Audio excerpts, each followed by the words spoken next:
Bienvenue sur le podcast de l'Église La Bonne Nouvelle de Dijon. Merci de nous suivre afin de plonger ensemble au cœur de la Bible et d'y découvrir le message que Dieu adresse à ceux qu'il aime. Nous serions heureux de vous rencontrer un dimanche au 8B rue Jules Viol à Dijon. Bonne écoute. Alors bienvenue à ceux qui viennent pour la première fois, puis merci aux autres qui continuent à venir, c'est toujours gentil. Qui a déjà entendu cette chanson-là?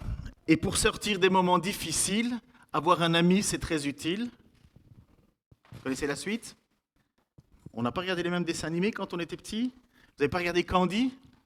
Vous vous souvenez, au pays de Candy, comme dans tous les pays, vous vous souvenez? Et à un certain moment, elle dit, et pour sortir des moments difficiles, avoir des amis, c'est très utile. Puis elle dit un peu d'astuces, d'espièglerie, c'est la vie de Candy, mais c'est pas ça. Mais c'était des paroles d'un dessin animé, et dans ce dessin animé, justement, il dit une vérité. Avoir des amis dans des moments difficiles, c'est bien utile.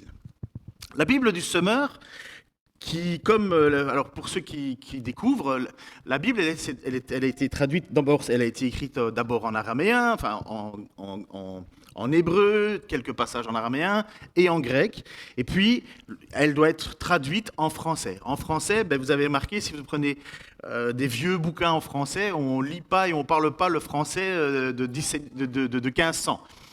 Les F, c'est des S et ainsi de suite. Donc la langue évolue. La langue se simplifie, la langue se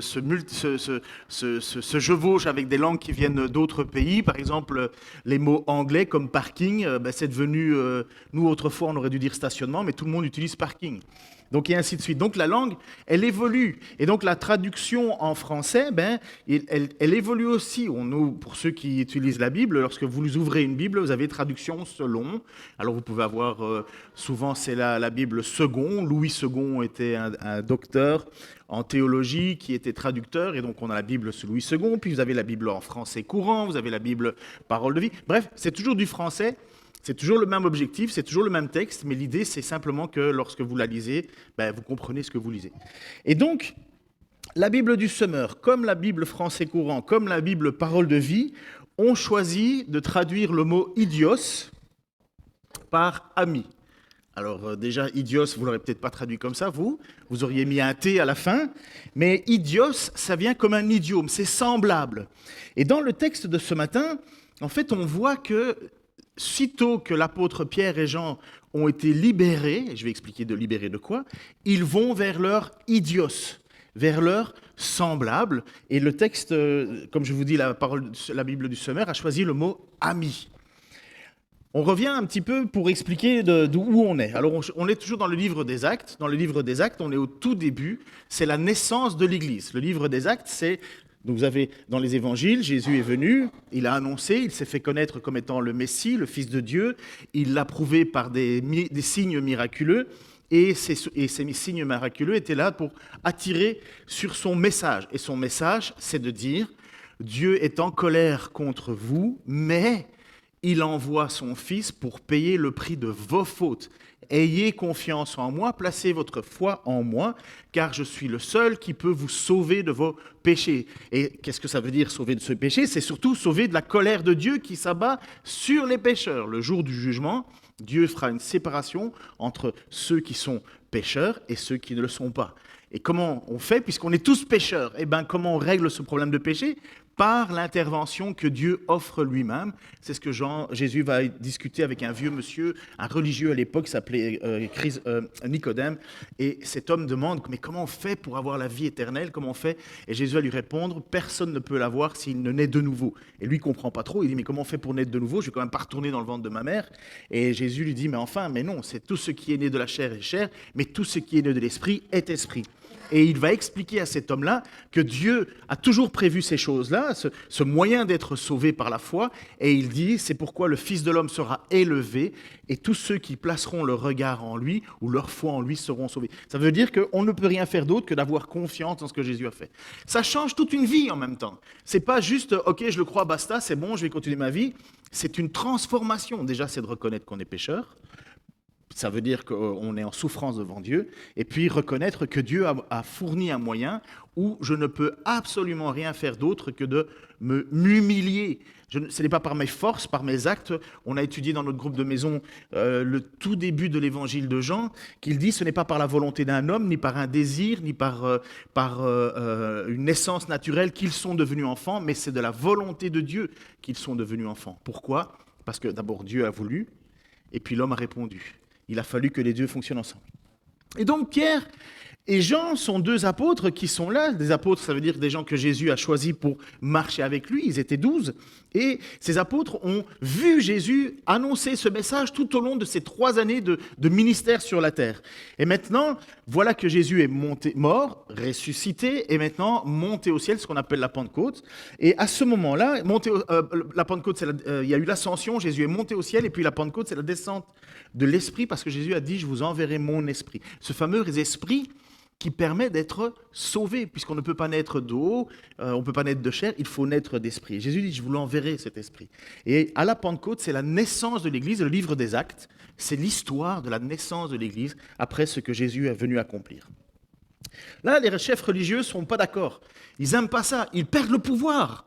C'est des chefs religieux qui sont des professionnels de la religion, mais des professionnels de la religion avec un cœur très sec. Ils disent aux autres ce qu'il faut faire, mais ils ne le vivent pas eux-mêmes. Ils sont des hypocrites. Jésus les a sans arrêt accusés d'hypocrisie.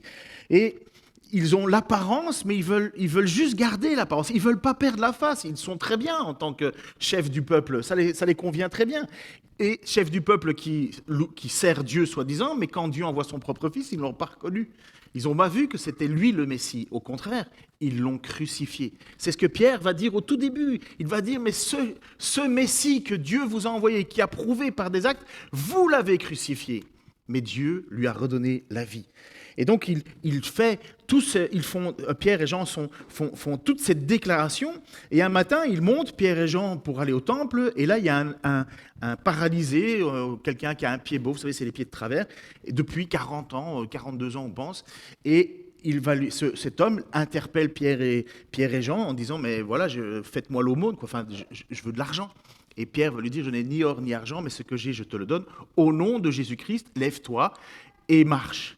Il se lève et il commence à louer Dieu et dans le temple, puisqu'il montait au temple, c'est énorme, hein, le temple pouvait accueillir 20 ou 30 000 personnes facilement. Et dans ce temple, cet homme saute dans tous les sens. Tout le monde connaît cet homme-là, ça fait longtemps qu'il est là. C'est comme si vous allez rue des Gaudrans ou quoi que ce soit à Dijon, et il y avait toujours le même mendiant qui est là. On le connaît, on sait qui c'est. Nous, on a une dame qu'on croise, tous les samedis, on va au marché avec ma femme, tous les samedis, on se dit bonjour, on sait qu'elle est là. Et bien lui, c'est la même chose. Ce mendiant, il est là depuis toujours. Tout le monde le connaît. Et lorsque l'on voit ce mendiant sauter dans tous les sens, louer Dieu, les gens sont interpellés.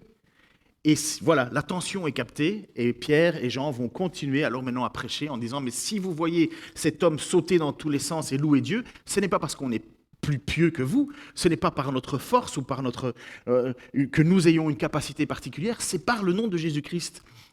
Alors il continue, il recommence à prêcher, il recommence à enseigner ce que les chefs religieux ne veulent pas qu'ils disent. Parce que les chefs religieux n'ont pas reconnu que Jésus était le moyen de salut.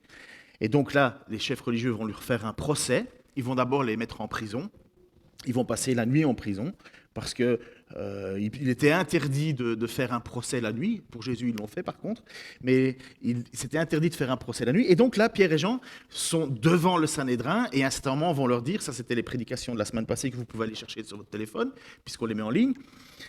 C'est là où Pierre et Jean vont leur dire, à un certain moment, mais vous nous demandez de nous taire, mais à qui devons-nous obéir ? À Dieu ou à vous ? Parce que vous nous demandez de nous taire, mais nous, Dieu nous demande d'annoncer ce fameux évangile, d'annoncer cette bonne nouvelle que Dieu veut pardonner les fautes de tous les pécheurs. Et donc, ils vont être libérés, et c'est le texte d'aujourd'hui. Et qu'est-ce qu'ils font après avoir vécu ce moment de tension ? Sitôt libérés, acte 4, 23, 24a, sitôt libérés, Pierre et Jean se rendirent auprès de leurs amis et leur racontèrent tout ce que les chefs des prêtres et les responsables du peuple avaient dit. Après les avoir écoutés unanimes, ils se mirent à prier Dieu, disant, on verra la suite. C'est une particularité de l'Église pur. Je préfère dire pur, parce que si vous regardez dans une église locale à chaque fois, vous allez toujours être déçus. Il y a toujours un gronchon, il y a toujours quelqu'un qui n'est pas d'accord, il y a toujours quelqu'un qui pense qu'il est le leader alors que personne ne l'écoute, il y a toujours quelqu'un qui va exagérer. Bref, dans chaque église humaine, terrestre, ça ne marche pas parfaitement. C'est comme ça. Mais dans une église pure, dans une église parfaite comme elle devrait être et elle sera au ciel, normalement, le meilleur endroit comme refuge pour un chrétien qui est persécuté, c'est ses amis, c'est l'église. Et qu'est-ce que devrait être un frère ou une sœur dans l'église? Un ami. C'est pour ça que le texte utilisé par idiome, c'est idios, c'est vraiment l'idée d'une pensée semblable, un cœur semblable, une idée semblable. Il n'y a pas quelqu'un qui s'est dit, enfin, mais bon sang, qu'est-ce que vous avez fait pour vous faire arrêter? Vous avez certainement exagéré. Non. Ils sont là et ils vont retrouver un réconfort au milieu de leur église parce que, normalement, dans une église, on a des amis. J'espère que vous vous posez cette question, est-ce que je suis considéré comme un ami ou plutôt quelqu'un qui casse les pieds? Mais c'est ça l'idée, l'église. On devrait être des amis, des idiots. C'est la première fois que vous serez traité d'idiot joyeusement, un dimanche matin, mais c'est ça, des idiots qui ont une pensée semblable. C'est penser à un idiome. L'idiome, c'est l'idée d'un ensemble cohérent, d'un même langage, d'une même pensée.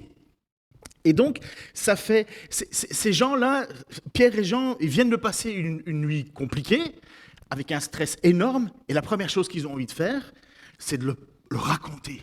Vous savez ce qui est arrivé. Bon, j'imagine qu'ils vont parler du miracle de cet homme qui a sauté dans tous les sens, et en même temps, de la pression qu'il y avait, et surtout, qu'ils se sont fait interroger par les responsables religieux, et que le Saint-Esprit leur a donné toute la capacité de pouvoir parler avec assurance.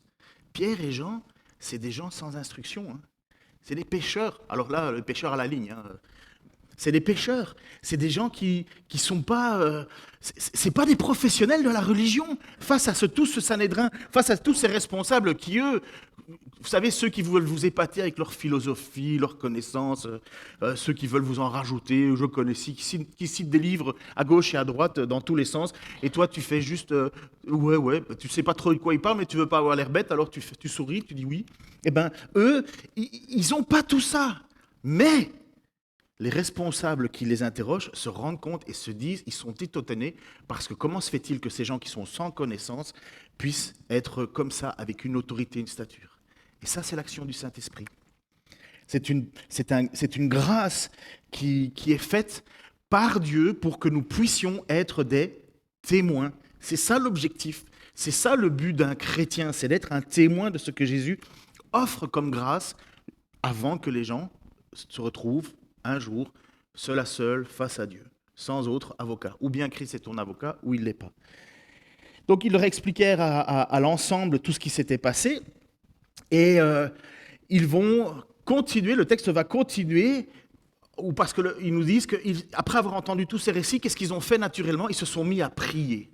Pourquoi? Parce qu'ils sont en tension, parce que c'est le début de la persécution de l'Église. Là, à ce moment-là, c'est le début de la persécution. Ça n'a pas encore été, ils n'ont pas encore été frappés, mais là, on voit qu'il y a une différence entre les chrétiens et les juifs, parce qu'au tout début, on pensait que les chrétiens, enfin, pour l'autorité romaine, chrétiens et juifs, c'était la même chose. C'était juste leurs histoires à eux. Mais là, on se rend compte qu'il y a une tension, puisque finalement, les chrétiens se font juger par le Sanhédrin. Le Sanhédrin, c'est les responsables religieux. Et là, on voit qu'il y a, les chrétiens ne sont plus vus comme étant issus du judaïsme, mais comme étant séparés du judaïsme. Ce qui est faux, parce que les chrétiens, c'est la suite logique. Mais pour les juifs responsables religieux, ils ne veulent rien entendre des chrétiens. Les Romains, qui n'aiment pas les problèmes, vont eux aussi se mettre en opposition aux chrétiens, ce qui va donner les persécutions. Écoutez, parce que c'est très beau ce qui va se passer. Donc, ils se mettent naturellement à prier. Donc, écoutez, la première prière de l'Église. Imaginons qu'on est ici, un dimanche matin, et qu'on a quelqu'un qui vient de se faire passer en jugement. Il revient avec nous, il nous explique tout, on est tous là, waouh, qu'est-ce qui s'est passé? Et puis, voilà que l'Église se met à prier. Maître, c'est toi qui as créé le ciel la terre, la mer et tout ce qui s'y trouve. C'est toi qui as dit par l'Esprit Saint, qui s'est exprimé par la bouche de notre ancêtre David, ton serviteur, pourquoi cette agitation parmi les nations? Et pourquoi les peuples ont-ils conspiré pour rien? Les rois de la terre se sont soulevés et les chefs se sont ligués contre le Seigneur et son Messie. En effet, c'est bien une ligue qu'Hérode et Ponce Pilate, les nations et le peuple d'Israël ont formée dans cette ville contre ton saint serviteur Jésus, que tu as choisi comme Messie. Ils n'ont fait qu'accomplir que ce que tu as décidé d'avance dans ta puissance et ta volonté. Maintenant, Seigneur, vois comme ils nous menacent et donne à tes serviteurs la force d'annoncer ta parole avec une pleine assurance. Étends ta main pour qu'il se produise des guérisons, des miracles et d'autres signes au nom de ton saint serviteur Jésus. La prière commence par quelque chose de tout simple, la reconnaissance de l'immensité de Dieu. Rien n'a été créé sans Jésus, tout a été créé par Jésus. Relisez le début de l'évangile de Jean. Au commencement était la parole était Dieu, la parole était avec Dieu. Tout a été créé par la parole, rien de ce qui a été fait n'a été fait sans la parole. Cette parole, elle est venue parmi nous, et Jean va dire, nous l'avons contemplée, pleine de grâce et de vérité. C'est Jésus. Et donc, lorsqu'ils prient, la première chose qu'ils font, c'est une prière presque juive habituelle, mais c'est de dire, il n'y a rien qui est en dehors de ce que toi t'as voulu. C'est toi qui as créé le ciel, c'est toi qui as créé la terre, c'est toi qui as créé la mer, et tout ce qui s'y trouve, donc même nous. Ça, c'est le début. Et puis, il va dire quelque chose qui, pour certains, ça les titille, n'aiment pas ça. Alors, on ne sait pas si Pierre fait une prière où les gens répètent, on ne sait pas trop si c'est Pierre ou Jean qui est en train de faire ce texte, qui est en train de faire cette prière, mais on sait que c'est une prière homotumaton. Vous vous souvenez de homotumaton ? Normalement, je vous ai expliqué que c'est d'un commun accord. Et en fait, l'Église, là, elle prie d'un commun accord, ensemble. Est-ce que c'est une prière à répétition? Quelqu'un dit une chose, l'autre répète la même chose. Vous savez, ou bien est-ce que c'est une prière communautaire? Alors, ça voudrait qu'ils aient un texte devant eux. Je ne pense pas qu'ils aient de projecteur.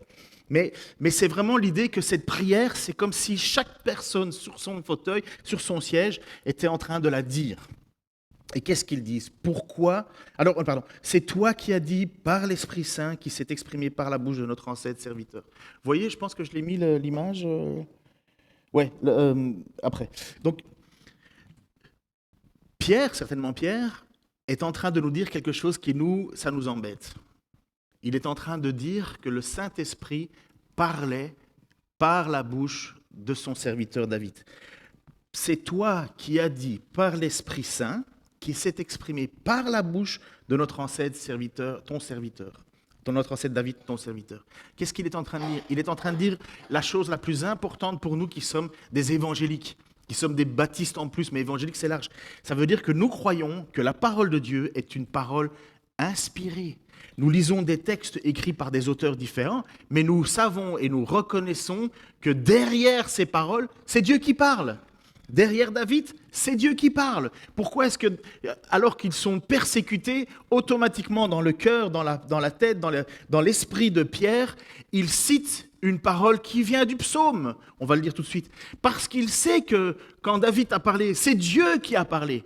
Et c'est là où nous sommes vraiment particuliers, nous ne sommes pas les seuls, mais nous reconnaissons que toute l'Écriture est inspirée. Nous ne croyons pas que la Bible est un espèce de recueil de sagesse à comprendre au compte-gouttes. Si on lit quelque chose dans l'Écriture, c'est parole de Dieu.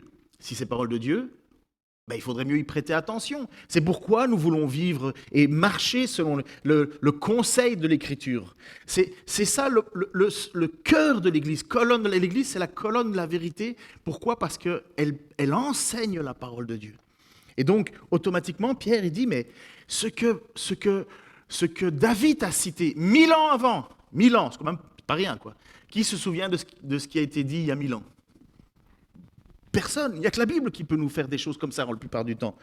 Enfin, il y a d'autres textes, mais ça, c'est une particularité. Nous croyons qu'une parole dite il y a 1000 ans a encore autorité aujourd'hui. C'est pas rien, quand même. Eh bien, qu'est-ce qu'il va faire? Il va citer le psaume 2.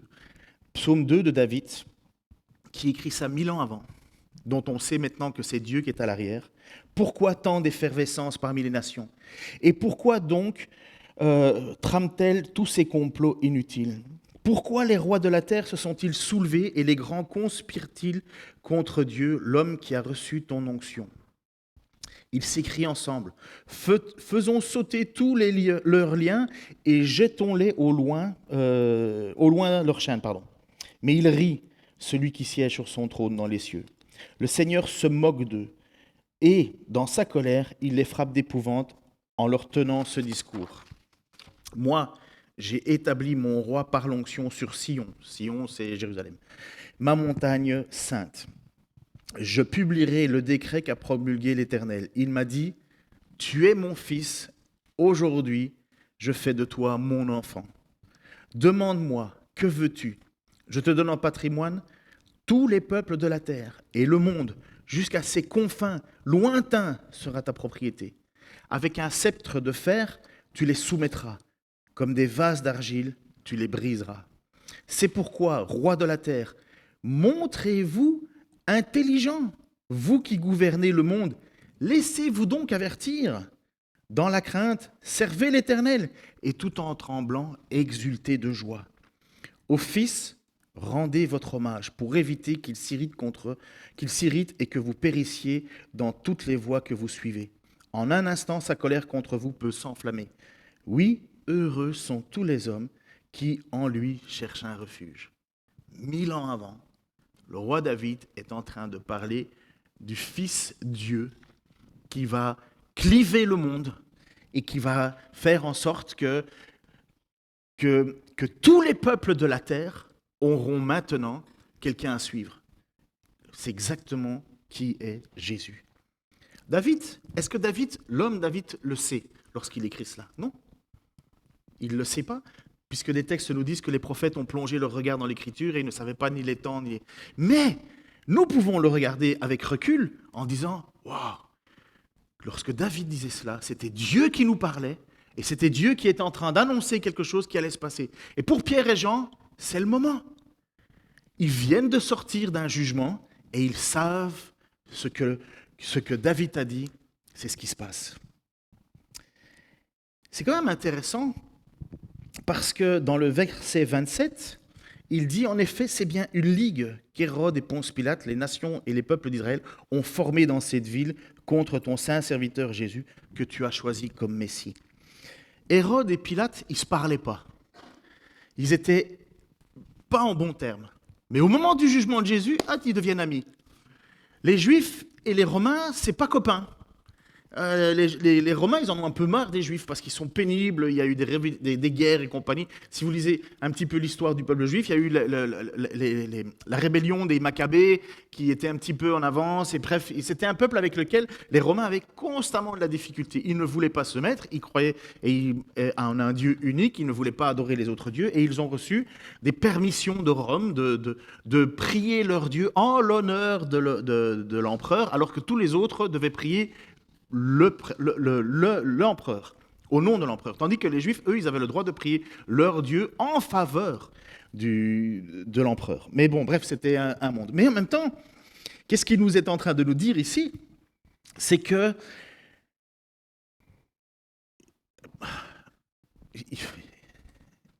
il faut que vous compreniez bien ce qui se passe. Pour ceux qui sont un tout petit peu alertes, on vit à l'époque de la surcommunication aujourd'hui. On est dans l'Internet 2.0. Pour ceux qui ne savent pas, Internet 1.0, c'est quelqu'un qui écrit et toi tu lis, tu ne peux rien faire. Internet 2.0, c'est que tu écris, quelqu'un écrit et toi tu peux répondre. Ça devient une interactivité, l'Internet 2.0. Et donc aujourd'hui, forcément, qu'est-ce qui se passe? Tous ceux qui ont une information peuvent la balancer. Ils peuvent interagir, et tous les réseaux sociaux, c'est l'idée que maintenant on a des grands cafés, autrefois on allait au café du coin, mais aujourd'hui on a des grands cafés où tout le monde partage son avis. Soit vous écoutez un discours, soit vous écoutez tous les discours. Mais en même temps, vous êtes un peu perdu, parce que vous vous dites, mais le gouvernement nous cache certaines choses, on ne nous dit pas toute la vérité, il y en a certains qui sont convaincus que la Terre est plate, il y en a d'autres qui sont convaincus qu'il y a des avions qui vont dans le ciel et qui jettent des espèces de sable avec plein de métaux dedans, les chemtrails comme ils appellent, et que finalement ça change sur le climat et ainsi de suite. Bref, et vous avez deux camps. Vous avez le camp des gens qui nous disent « Ah, si vous croyez qu'il y a un complot, vous êtes des méchants, vous êtes des complotistes. » Comme si le complot n'avait jamais existé. Et puis d'un autre côté, vous avez des gens qui voient le complot partout, ils sont tout le temps dans le complot, ils n'ont plus de relation. Qu'est-ce que fait un chrétien au milieu de tout ça? Qu'est-ce que fait un chrétien? Il croit que Dieu est au-dessus de tout. Hérode et Pilate, ils en ont rien à faire, ils ne s'aiment pas, ils se détestent. Mais qu'est-ce que Dieu a fait? Il les a fait se réunir pour accomplir son projet. C'est exactement ce qu'il dit en 4.8. Ils n'ont fait qu'accomplir, 28, pardon. Ils n'ont fait qu'accomplir tout ce que tu avais décidé d'avance dans ta puissance et ta volonté. Mes amis, on vit un complot international. Ne vous inquiétez pas, tout va bien se passer. Parce que Christ est au-dessus. Est-ce que les gens peuvent faire l'inverse de ce que Dieu demande? Mais non, c'est impossible. Mais c'est ça qu'il faut avoir comme foi. Moi, honnêtement, je déteste le monde dans lequel on vit. Je déteste l'hypocrisie des politiques. On nous fait aujourd'hui, vous devez voter, vous les Français, moi pas, mais vous devez voter entre la peste ou le choléra. Et vous ne savez pas trop si c'est bien. Et au milieu, vous avez des gens qui font des calculs politiques en disant, mais comme ça, ils vont pas choisir l'un, ils vont pas choisir l'autre, ils vont être obligés de me choisir moi. Tout ça, c'est horrible. À la limite, une dictature aurait été plus simple. Tu votes pas, tu sais. Là, tout est fait pour nous opposer, pour nous taper dessus. C'est horrible. Mais que fait un chrétien au milieu de tout ça? Un chrétien, il se dit, mais de toute façon, rien ne se passe sans que Dieu le veut. Et puis alors on dit, alors là il faut réfléchir en se disant, oui mais ce que Dieu veut c'est que je sois heureux et au milieu de gens gentils et que j'ai une belle maison, des beaux enfants, que je sois jamais malade, et c'est ça que Dieu veut. Et tous les autres c'est des méchants. Mais moi je ne vous lis pas ça dans l'Écriture, moi ce que je vois c'est que Dieu a fait en sorte que lorsque lui-même il descend sur terre, puisque Jésus est Dieu, il se fasse agresser par des gens qui n'ont pas voulu le reconnaître et qui l'ont jeté en prison, qui l'ont après ça crucifié, qui l'ont fait mourir. Et qu'est-ce qu'ils ont fait? Ils n'ont fait rien d'autre qu'accomplir la volonté de Dieu. Mais ce n'est pas évident, mes amis, à penser comme ça. Parce que Pierre et les autres apôtres, ils ne voulaient pas que Jésus meure. Ils voulaient un Jésus victorieux. Ils n'avaient pas compris. Ils voulaient simplement défendre Jésus en se disant « Super, c'est toi qui vas rendre ce monde beau et joli ». Si vous croyez que Dieu veut établir son royaume sur la terre, vous vous trompez. Le projet de Dieu n'est pas d'établir son royaume sur la terre. Le projet de Dieu, c'est de tout anéantir pour tout recommencer. Nouveau ciel, nouvelle terre. Lorsque Pierre va expliquer ça, relisez les pierres, il va expliquer que Dieu est patient, fait preuve de patience, mais il y a un jour de jugement. Et il va dire, souvenez-vous, c'était comme à l'époque de Noé. Dieu a tout anéanti, tout englouti par les eaux. Pourquoi? Parce que le cœur de l'homme était méchant. Et Dieu a dit, j'annule tout, je stoppe tout. Est-ce que vous trouvez que le cœur de l'homme est bon aujourd'hui? Il y a des gens bons. Oui, ça rate jamais. Il y a des bonnes gens. Mais on est tous pourris. Qu'on le veuille ou non, le bien que je veux faire, je ne le fais pas, le mal que je ne veux pas faire, je le fais. Et qu'est-ce que Dieu fait avec ce monde? Il dit, c'est fini, je vais l'anéantir, ça va être la fin. Mais je vais, comme à l'époque de Noé, recommencer. Et comme Pierre va dire, autrefois Dieu a jugé le monde par l'eau, prochaine fois Dieu jugera le monde par le feu. C'est marrant que comme signe de patience, Dieu a utilisé l'arc-en-ciel dans le ciel pour dire, voilà, je ne ferai plus cela. Et aujourd'hui, l'arc-en-ciel, c'est quoi? Toute la colère de Dieu qui va se déverser sur un mouvement qui pense que la liberté, c'est l'amour à toutes les sauces. C'est comme ça. Mais regardez ce que dit le Proverbe 16, 1 et Proverbe 19, 21. Un proverbe, ce n'est pas une vérité absolue, mais un proverbe, c'est quelque chose que l'on dit dans le sens... Une sagesse populaire connue. Qu'est-ce que disent les deux par là? L'homme fait des projets, mais celui qui a les derniers mots, c'est l'Éternel. Les hommes vont voter aujourd'hui, mais celui qui a le dernier mot, c'est l'Éternel. Il y a dans le cœur de l'homme beaucoup de projets, mais ce sont les desseins de Dieu qui s'accomplissent. Le sort de la France n'est pas dans les urnes. Le sort de la France, pour nous croyants, est dans les mains de notre Seigneur. Et si notre Seigneur a fait en sorte que tout le monde se déchire pour être de plus en plus mauvais, pour hâter la venue de son Fils. C'est le plan de Dieu qui s'accomplit. Et nous, qu'est-ce qu'on fait au milieu de tout ça? On regarde bêtement, on s'enferme, on achète une porte blindée, on fait quoi? On met du sucre et des papiers toilettes dans une armoire? Non, on est des témoins.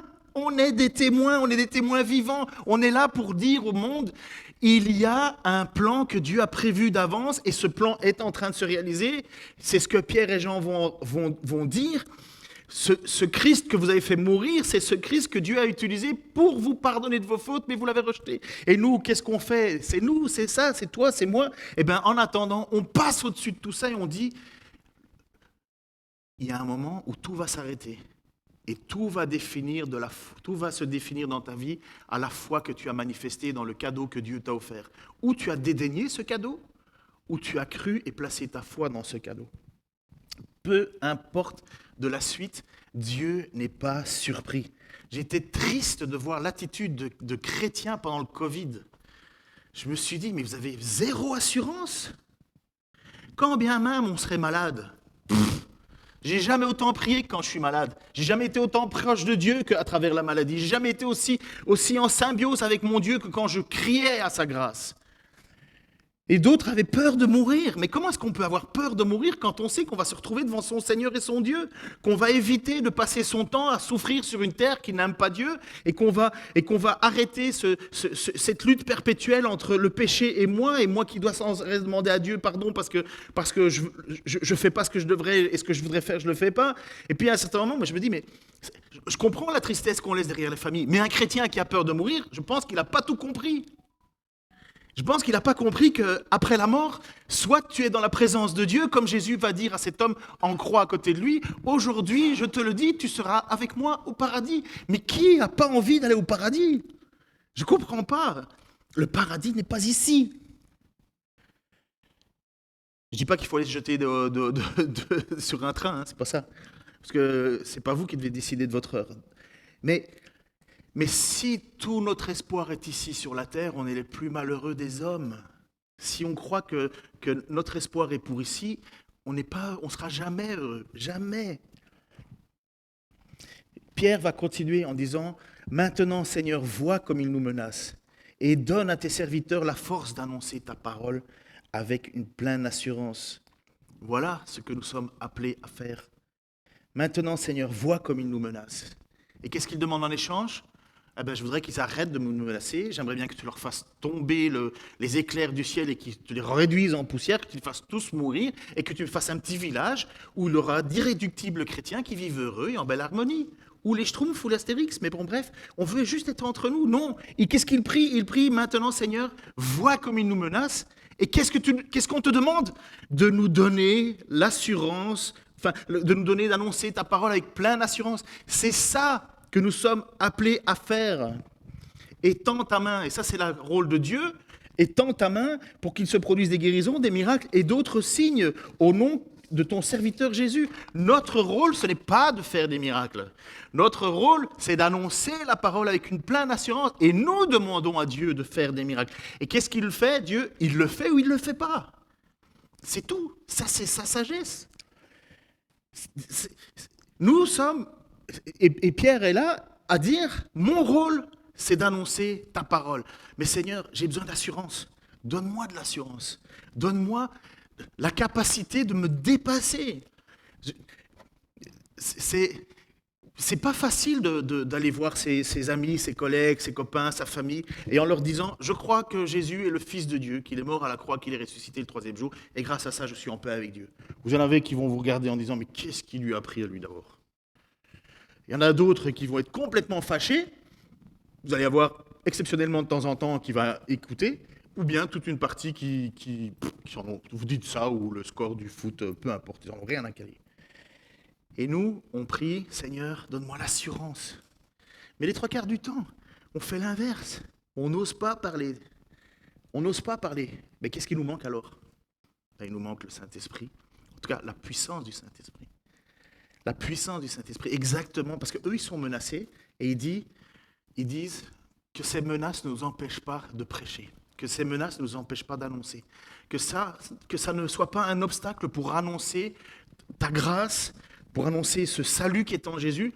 Aide-nous, Seigneur, on a besoin de toi. Et c'est exactement ce qui va se passer. Et alors, ils demandent un truc qui est complètement étonnant pour nous. Et on est dans le livre des Actes, hein, c'est très particulier.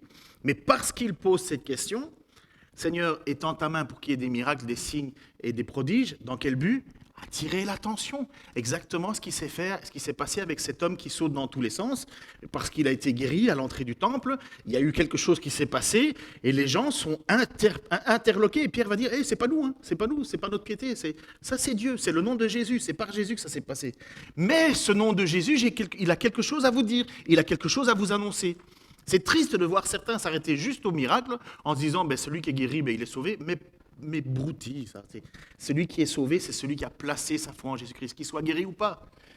C'est lui qui va être sauvé à la fin. Il y a beaucoup de gens qui vont vivre, qui auront vécu des moments particuliers dans leur vie, mais ils seront restés tout aussi, comme Jésus va dire, un arbre sans fruit.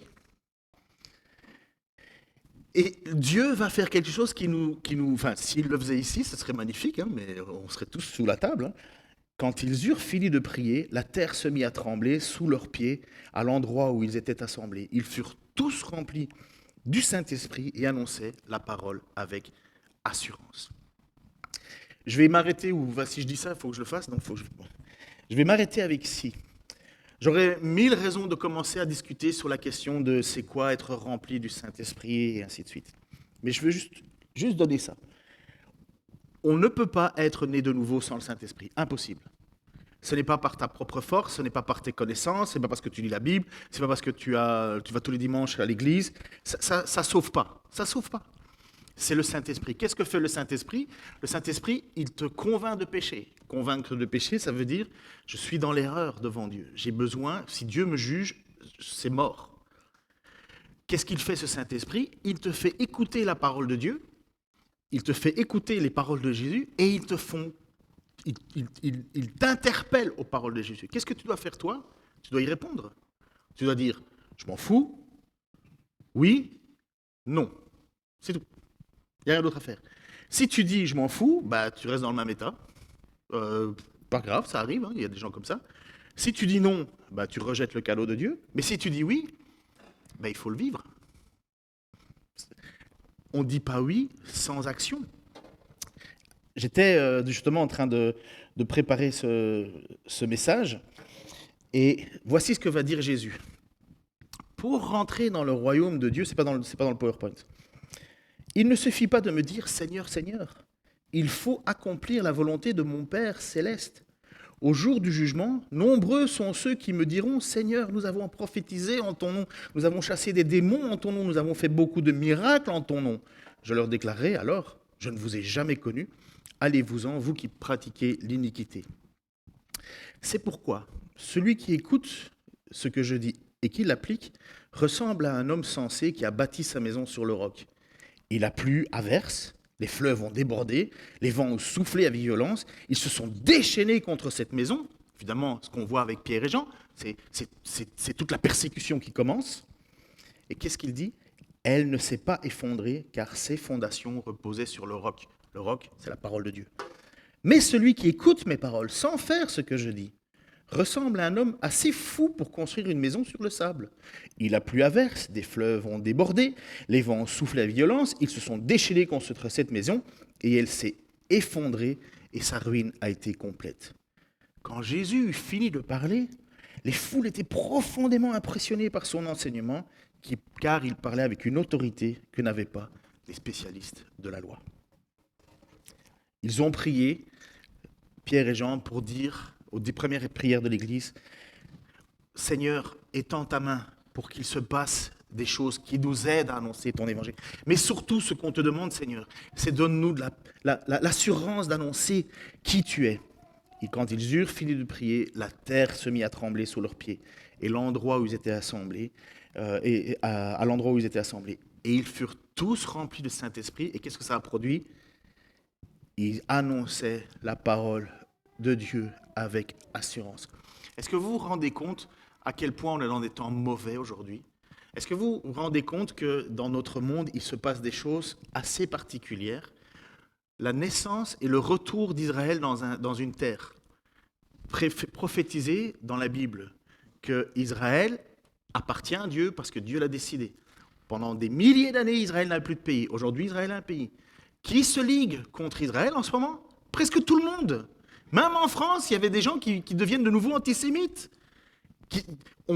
Pourquoi? Qu'est-ce qu'on en a à faire de gens qui vivent à 4500 km de chez nous? On n'en a rien à faire. Ça existe tout le temps. Qui a pleurniché pendant tous les autres génocides du monde? Mais c'est Israël. C'est pas rien. Et qu'est-ce qui est en train de se produire d'une manière ou d'une autre? C'est que dans le monde entier, tout devient instable. Regardez les élections aux États-Unis. Regardez les coups d'État qu'il y a partout. Le monde est instable. Et qu'est-ce qu'on fait nous ici? J'espère que notre seul objectif, ce n'est pas de s'assurer le confort de sa maison. J'espère que le seul objectif que nous avons, c'est de se rendre compte, comme moi en premier, que nous avons un rôle et que si je dois prier pour quelque chose, ce n'est pas pour mon petit orteil qui me fait mal, c'est pour que Dieu me donne l'assurance de témoigner avec assurance de qui il est. Parce qu'honnêtement, sans le Saint-Esprit, j'ai difficile. Peut-être vous aussi. Mais sans le Saint-Esprit, sans que Dieu me pousse pour témoigner, je n'ai pas trop envie. Je n'ai pas trop envie de me faire traiter de fou. Ce n'est pas le meilleur moment de ma vie. Mais il faut que je demande à Dieu de le faire. Parce que les temps sont mauvais. Et enfin, vous êtes aussi lucide que moi. Hein. C'est quoi la finalité? On va où? C'est où que ça va péter? La guerre en Ukraine, l'OTAN qui veut se mettre à faire la guerre, normalement OTAN, organisme de paix qui n'a jamais été aussi armé que pour faire la guerre, contre le pays qui a le plus d'armes nucléaires au monde. On se demande si les gens se droguent en prenant leurs décisions. On est perdus. Mais nous sommes des témoins vivants que Dieu est au-dessus de tout, que rien ne se passe sur la terre sans que Dieu le décide. Les hommes font des projets, mais c'est les plans de Dieu qui s'accomplissent. Et nous avons besoin de cette assurance. Seigneur, merci pour ta grâce. Merci parce que tu as été avec Pierre et Jean lorsqu'ils ont été sous la menace, Seigneur, de ce Sanhédrin, Seigneur, qui n'avait qu'une seule envie, les faire taire. Seigneur, tu leur as donné par ton esprit de pouvoir parler avec assurance. Seigneur, nous te demandons, et je te demande de pouvoir avoir justement cette assurance, de ne pas avoir peur. Ah Seigneur, de toute façon, que je meure d'une façon ou d'une autre, je sais que je mourrai. Mais Seigneur, je veux, du plus profond de mon cœur, marcher selon ta volonté. Nous vivons dans un monde, Seigneur, où nous voyons que les gens, c'est vrai, sont désespérés. Ils pensent que la solution est politique. Ils pensent que c'est en anéantissant l'autre qu'ils seront plus heureux.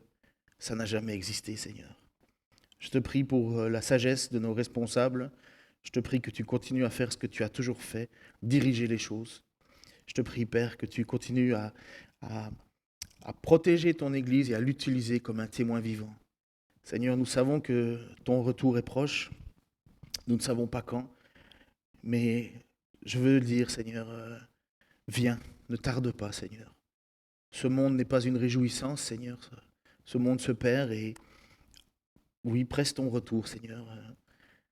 Et que nous puissions avoir la joie, Seigneur, de voir des personnes se tourner vers toi, prendre au sérieux ta parole et que tu puisses les transformer, les faire naître de nouveau et qu'ils puissent être en paix avec toi.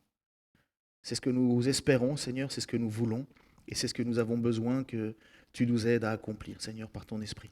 Amen.